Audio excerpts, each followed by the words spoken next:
Oke, next 2.4 constant acceleration, yaitu ketika percepatan konstan.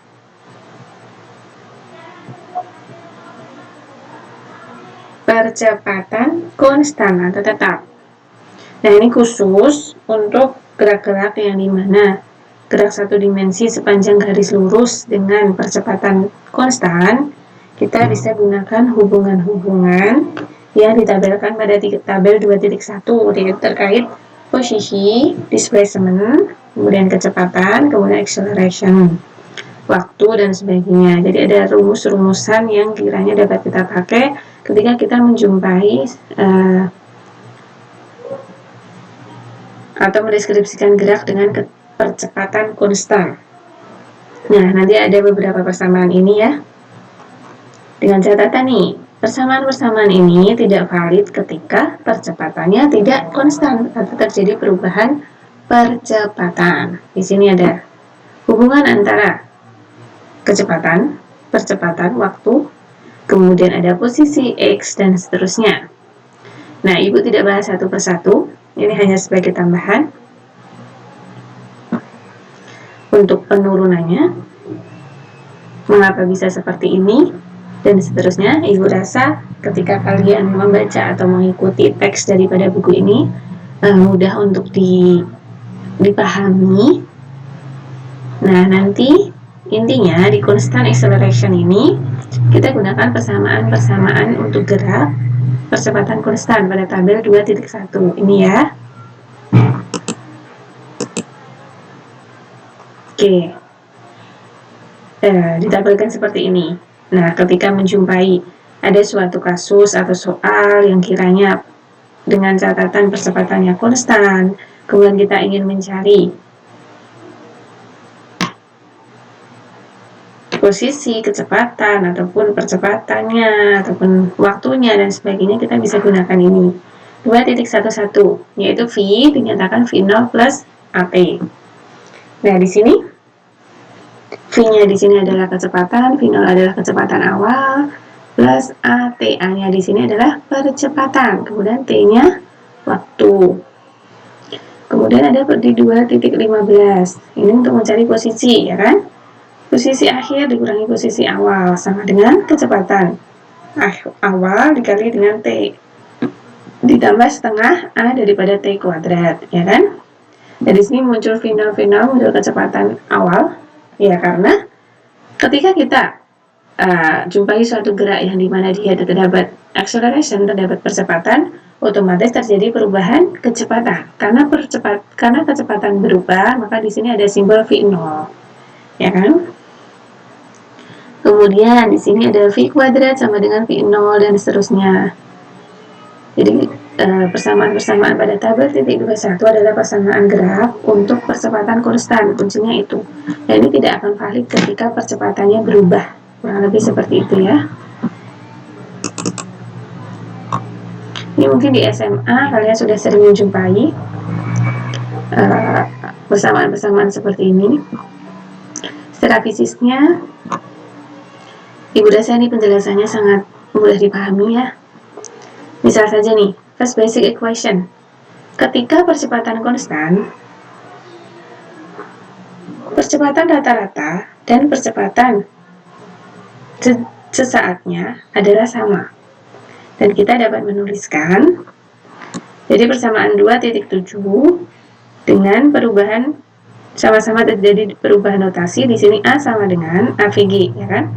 Nah, dikatakan untuk percepatan konstan, maka percepatan rata-rata ataupun percepatan sesaatnya juga sama, ya kan? Di sini V min V0 sama dengan T min 0, karena T0-nya 0. Nah, di sini V0 adalah kecepatan pada waktu T sama dengan 0, dan V adalah kecepatan pada waktu T tertentu. Nah, kita dapat menuliskan kembali persamaan menjadi V sama dengan V0 plus AT. Persamaan 2.11, yaitu kecepatan pada saat T sama dengan kecepatan awal pada saat T sama dengan 0 ditambah perkalian antara percepatan dikali waktu T. Ini penurunan daripada first basic equation, persamaan dasar yang pertama. Kemudian yang kedua, hampir sama, kita dapat tuliskan persamaan 2.2 di awal dengan kondisi seperti ini. Karena kan kita punya dasar VAPG sama dengan XT min X0, kurang lebih kan seperti itu. Nah, di sini kita bisa tuliskan X sama dengan X0 plus V AVG kali T. Nah, sebenarnya hanya masalah perubahan peruas. Yang awalnya di ruas kanan diubah ke ruas kiri, dibentuk seperti apa persamaan. Yang basicnya persamaannya tetap mengacu kepada persamaan-persamaan dasar di awal yang telah Ibu jelaskan. Kemudian ini juga seperti itu. Dihasilkan atau diperoleh tabel 2.1.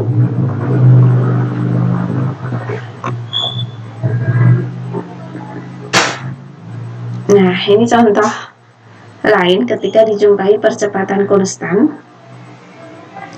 Nah, dua teratas dari tabel 2.1 adalah persamaan basic dari penurunan gitu ya, dimana keduanya merupakan integrasi atau integral daripada percepatan dengan kondisi bawaannya adalah konstan. Nah, kita dapat definisikan, nuliskan kembali ya. Kalau semisal A sama dengan dV sama dengan dt, ya kan? Mohon maaf, Ibu ulangi. A sama dengan dV per dt.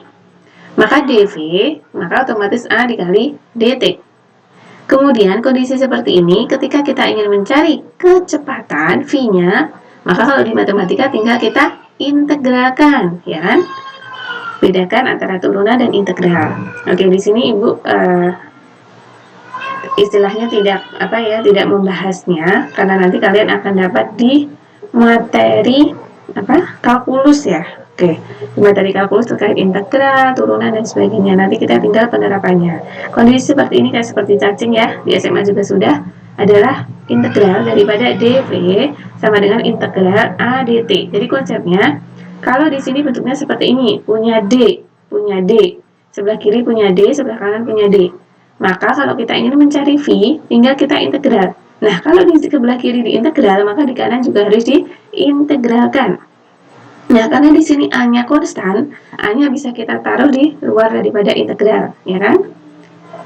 A-nya konstan, tidak terjadi perubahan. Yang berubah di sini adalah V dan T, kurang lebih seperti itu ya. Nah, hasil daripada integral dV adalah V, ya kan? Kemudian A-nya konstan, integral daripada dt adalah T plus C. C di sini adalah konstanta integrasi, ya kan? Ini adalah salah satu pemakaian daripada ketika kita A-nya adalah konstan, kemudian ingin mencari daripada kecepatan, kita bisa gunakan integral, atau sebaliknya, ketika kita mengetahui fungsi daripada kecepatan, kita ingin mencari percepatan, tinggal kita turunkan, dan seterusnya. Nah, kemudian, contoh yang kita ke next section, 2.5 adalah free fall acceleration. Masih dalam ranah pembahasan acceleration. Acceleration adalah percepatan. Percepatan itu apa? Yaitu perubahan kecepatan dalam interval waktu tertentu. Nah, ini khusus untuk free fall. Apa itu free fall? Gerak jatuh bebas. Oke. Ketika misal Ibu melempar bola ke atas. Nah, melempar bola ke atas dari bawah, dilempar pada posisi tertentu, bola itu pada akhirnya akan jatuh ke bawah, ya kan? Jatuh ke bawah. Nah, bagaimana kita menjelaskan daripada gerak jatuhnya bola tadi dan sebagainya? Itu nanti kita kaitkan dengan percepatan, kecepatan, dan seterusnya. Nah, untuk gerak jatuh bebas, percepatan daripada gerak jatuh bebas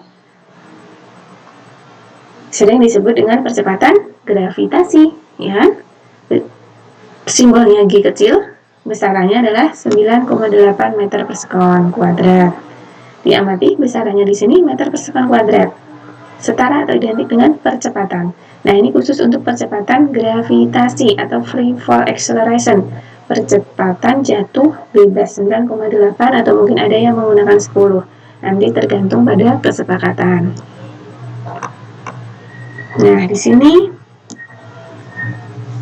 free fall acceleration diamati dari gambar 2.12. Ini adalah pembanding ya. Misal sebuah feeder bulu ya, sebuah bulu, atau kalau kita punya kemoceng nih, kalau kita ambil satu, kemudian kita punya apel. Nah, kemudian keduanya sama-sama dijatuhkan dalam ruang vakum ya, makanya vakum di sini hampa udara pada besar yang sama untuk acceleration G. Jadi keduanya sama, walaupun si kulit yang notabene adalah ringan, kemudian apel ya kan, yang dia lebih berat. Pada ruang vakum dia mengalami percepatan sebesar apa? Yaitu G, ya kan? Yaitu percepatan jatuh bebas, karena keduanya mengalami jatuh bebas.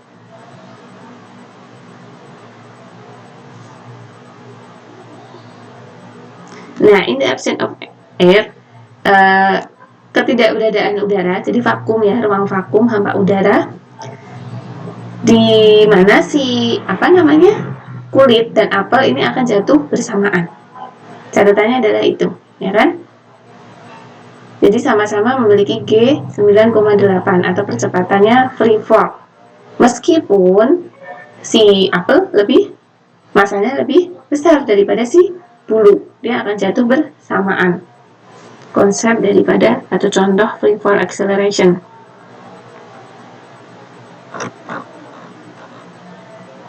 Nah, kemudian poin 2.6 adalah analisis gerak menggunakan integration graphical atau grafik integrasi.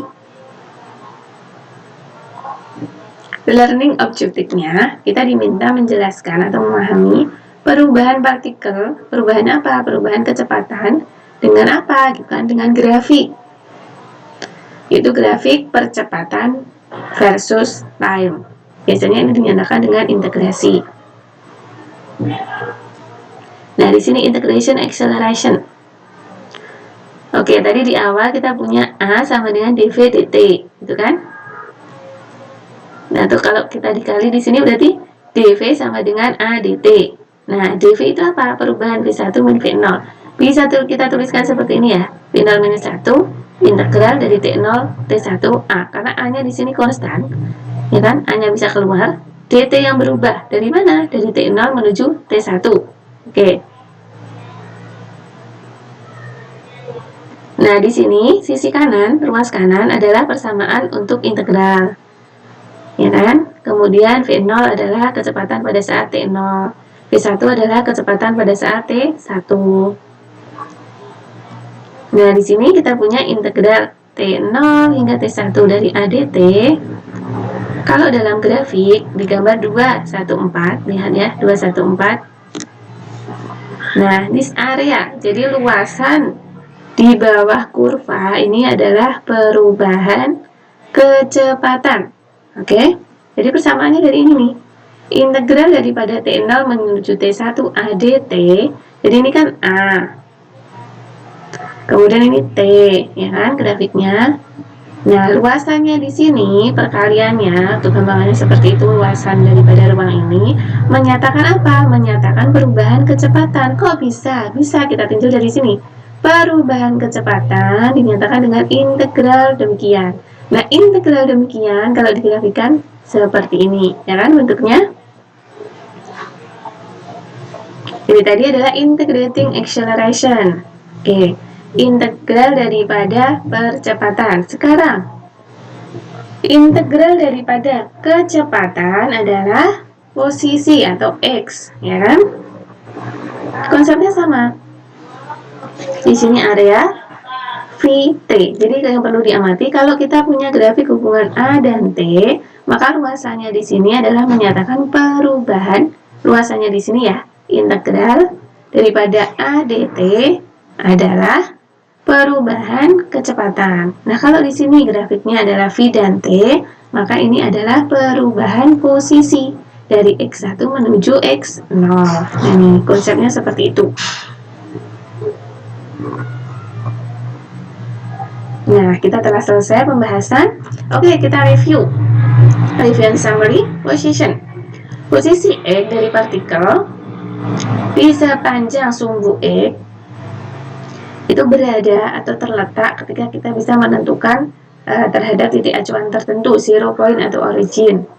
Nah, posisinya bisa saja positif atau negatif berdasarkan dia terletak di samping kanannya atau sebelah kirinya daripada titik nol tadi, ya kan? Positive direction pada sumbu itu adalah meningkatnya daripada jumlah positif atau arah ya. Kalau ke kanan bisa positif, ke kiri negatif, dan seterusnya.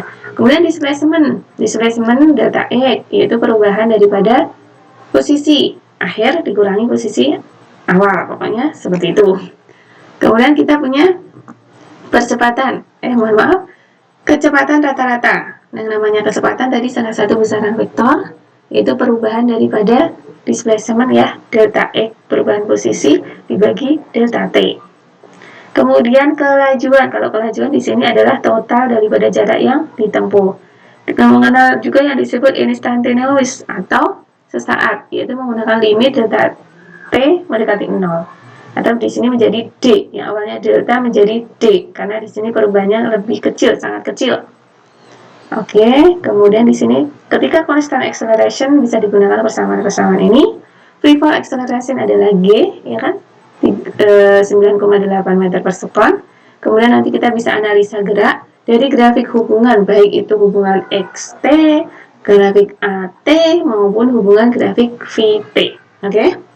Jadi, di pembahasan ini sudah selesai ya untuk chapter 2 atau materi kedua, gerak satu dimensi, gerak sepanjang garis lurus.